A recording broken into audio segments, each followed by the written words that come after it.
Alive at 5. Welcome, ladies and gentlemen, to another Facebook Live. If you're watching on YouTube, thank you so much. Leave a comment below, like and subscribe. The topic today is the best neighborhoods in Charlotte for short-term rentals. We're going to get into detail. This is going to be a very short one, probably 10 minutes max. But as always, Riley, thanks for joining. How are you? Yeah, I'm good, man. Appreciate it. I want to welcome everybody who's watching. We've actually got a tornado warning here in South Charlotte. So if you see me run out of the room, just Caleb, take us home and finish us out, okay? Oh, that's good. That's good. Hopefully it doesn't happen for your dog's sake, not you. Hopefully it doesn't happen again. So yeah. All right. So kind of three topics we're gonna talk about is buying, essentially when to buy in the market. If you are an investor, if you're an existing landlord investor, it's going to be a little bit different. Then we're going to get into the top neighborhoods, and then past that, we're going to kind of caveat that to managing those properties in those neighborhoods. It's all part of the equation of maximizing your ROI in the short-term market here in Charlotte. So this will be a very quick one. So first and foremost, essentially two buckets that I wanted to mention: buying new versus if you already have an existing property. It's going to be a little different depending on the neighborhood, but we wanted to go into detail and kind of mention that early. It's different if you're looking to purchase now in 2021, or if you've had a place existing for, let's just say, 5 years. It is totally different market here in Charlotte. And we're going to focus today on buying rather than holding. Obviously, the neighborhoods that we mentioned, if you already have a place in some of these high-end expensive neighborhoods, then it's probably going to do well. We're going to focus on what it looks like to buy a property in some of the hot neighborhoods of Charlotte. Yep, bingo. So without further ado, let's jump right in. So this actually, Riley, I don't know if you knew this, but this was a question that one of the Facebook members asked me. He was like, "Hey, what are the best neighborhoods?" Mike, I believe is his name. So Mike, if you're watching, appreciate the question, man. He was like, what are the best neighborhoods? What's the best average daily rate, the occupancy? That is a very complicated question, and we're going to do our best to solve it in the next 10 minutes. There is a lot of factors that are involved. Buying price, how you're managing the place, how you're marketing the place, your pricing structure, your pricing automation. There's a lot to kind of get into to boil it down to one neighborhood or a couple neighborhoods. So with that being said, like Riley mentioned earlier, we're going to focus on buying new versus having an existing property. So South End is a big one that everybody's like, oh, should I get in South End? Like, that's a very, very popular neighborhood. In our opinion, that is, you're too late to the game at that point. If you're buying something new in South End in early 2021, prices are very, very expensive, which makes it pretty difficult to get a high ROI in South End. So we're going to try and get to the neighborhoods that are up and coming, but not too early in that phase. Yeah, and that'll be a theme that we're looking for areas that are close to a lot of things that will draw travelers, and that are different groups of travelers for different neighborhoods, given that. But we're looking for areas that are not, fully developed, so to speak. Areas unlike South End that are maybe in the middle of a development phase, but aren't extremely high value, because like Caleb said, if you're buying it at a really high value, it's tougher to get that return that we're looking for. Yep, bingo. So I wanted to mention a couple. I've actually lived in most of these neighborhoods in Charlotte, and then Riley's in a different part of Charlotte as well. So Plaza Midwood, we've ran a ton of numbers in Plaza Midwood. This is a really good neighborhood. Most people are pretty familiar with Plaza, but there are some honey holes in Plaza for sure. It's in a good spot where it's not fully developed like South End, but it's more developed than, let's just say, West End, for example. So Plaza, what's that? Hurry though. That was like the area where the property values or the appraisals for the city of Charlotte rose the most, upwards of 200% for some of these properties. So hurry. Obviously, Plaza, a lot of people have heard of Plaza, but it's still some areas that are in there which you can find homes at relatively good values that can still provide that short-term rental return. Yep. And you can see, I mean, the west side of Charlotte is there's neighborhoods, there's breweries, new apartments. There's a lot of expansion going there. So yes, hurry. Exactly. Good point there. Honorable mention, obviously Uptown is a great part of Charlotte. That is, a no-brainer when someone thinks like where to purchase.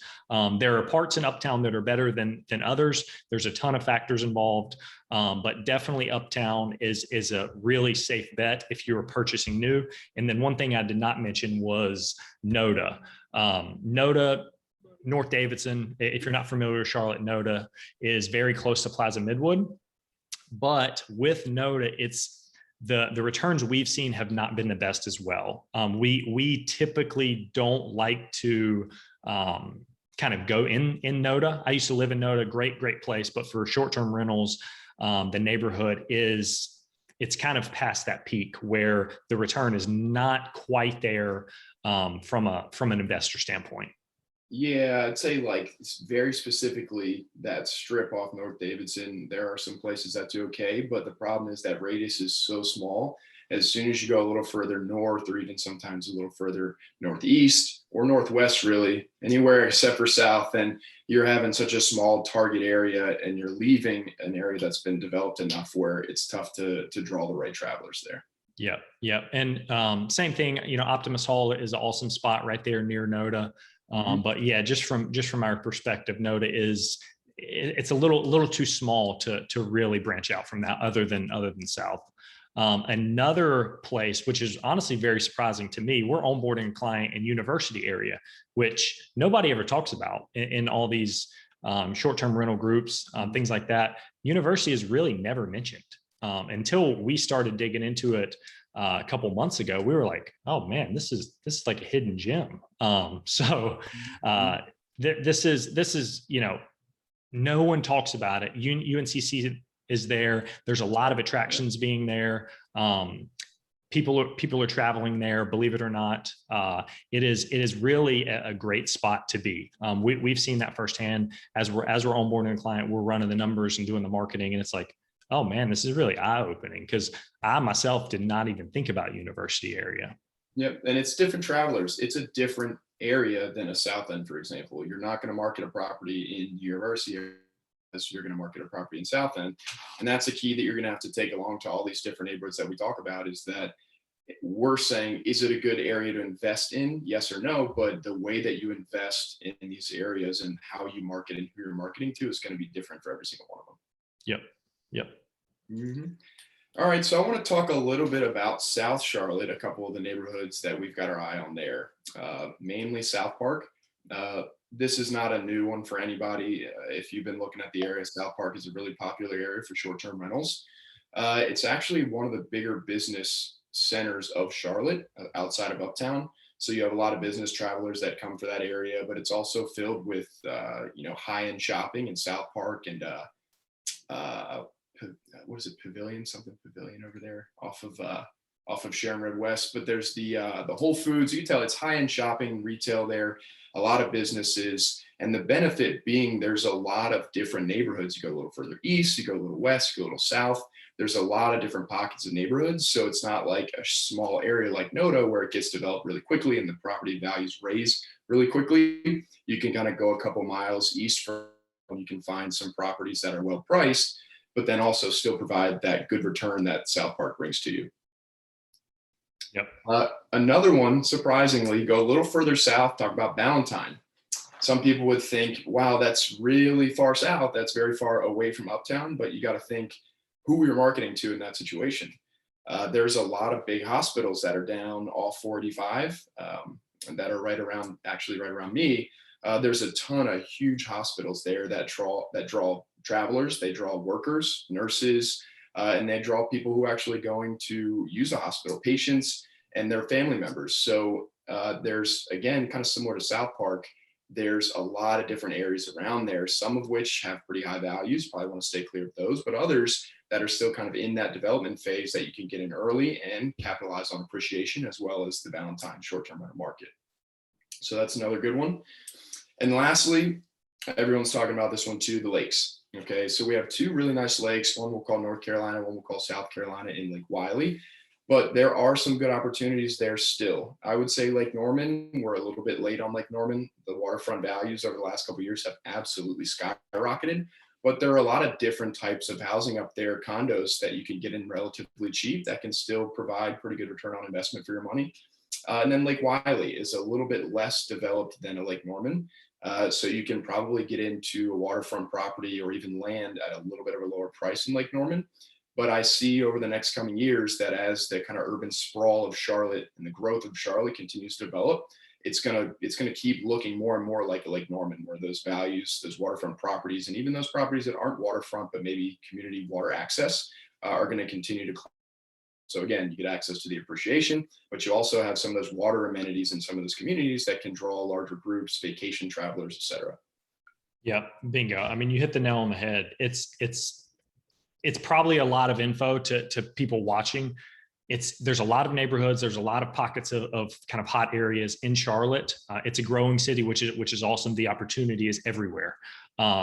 Where we kind of step in is we're able to run the numbers for specific properties and give you a projection, which is absolutely amazing. I mean, we have blown our investors away with helping them from step one. It's like, hey, I need a property I'm interested in Plaza and then maybe University area. It's like, okay, great. Send us the address of what you're looking for. We'll crunch the numbers. We'll give you an ROI projection on the short-term market. And then that's it. It educates the investors and you as a consumer wanting to get into the Charlotte market. That's really where our value add is helping you from the beginning. Yeah, I want to take a second to plug our investor portal as well.